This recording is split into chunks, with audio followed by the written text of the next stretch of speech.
ito na po yung ating upo o yung squash courd. Hugasan muna po natin. Ayan. At pabalatan na po natin.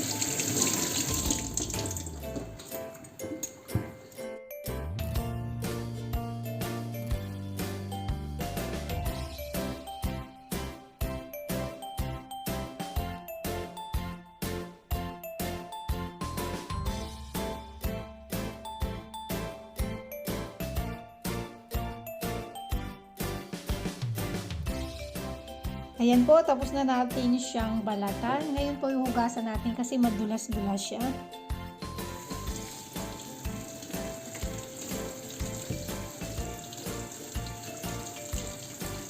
Tinanggal ko na rin po yung magkabilang dulo. Ayan, niwa po pala.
Ang susunod na po natin ilalagay ay yung kamatis.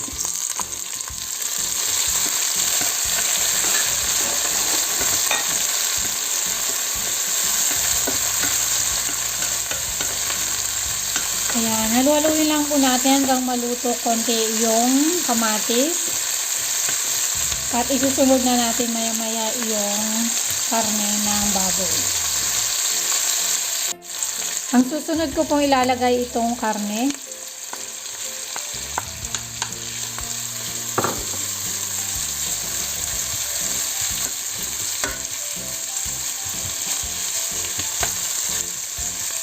Yan, gisa-gisa lang natin yung karne guys hanggang maluto.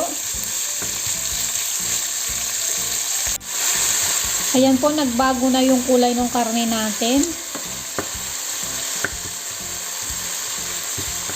Pwede na tayong maglagay ng tubig.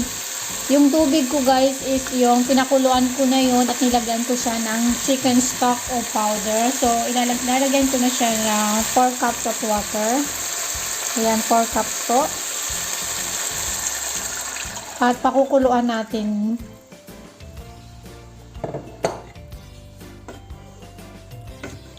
Pwede rin kayong magdagdag ng tubig guys. Dahil yung sotanghon na noodles ay sisip-sipin niya itong tubig. So, pwede kayong magdagdag ng tubig kapag medyo kulang sa tubig. Ayan, tatakpan natin at the same time, hintayin natin siyang kumulo. So, ayan po, tatakpan natin at maghintay lang tayong kumulo. Kapag kumulo na siya, pwede na natin ilagay yung sotanghon na noodles at saka yung upo at dalas na yung hipon kasi ang hipon madali lang maluto. Bali, lalagyan ko siya ng tubig kasi baka sipsipin niya lahat ng yung sabaw natin. Saglit ko lang siya ibababad.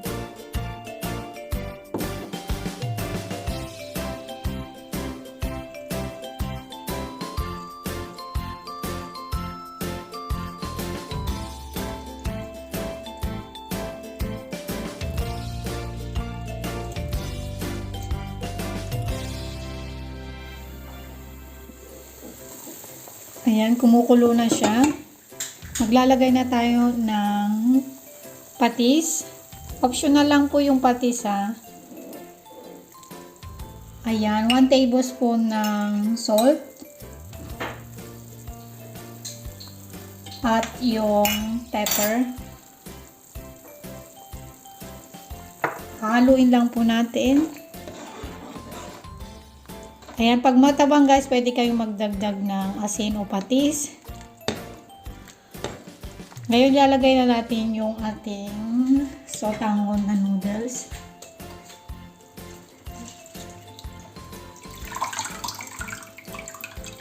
Binabad ko lang na saglit.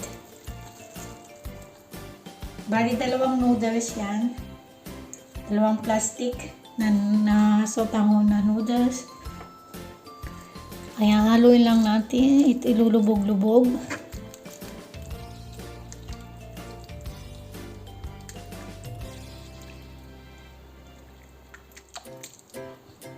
Madali lang po maluto yung yung sotanghon natin. Kaya ilalagay ko na po itong ating upo.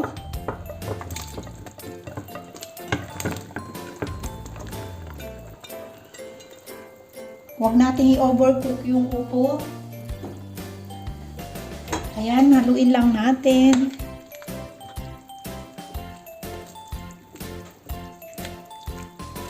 At tatakpan hanggang sa kumulo.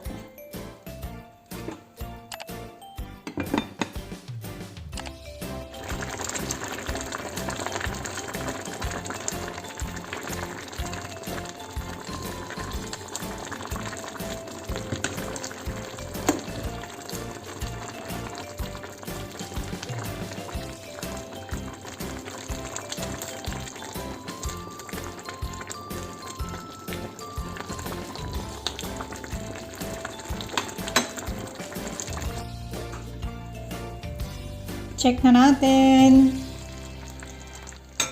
Ayan. Ilalagay na natin yung hipon. Bali, mabilis lang naman maluto po yung hipon.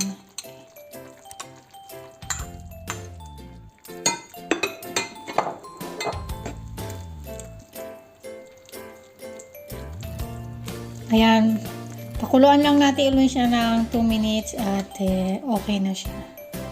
Takpan natin.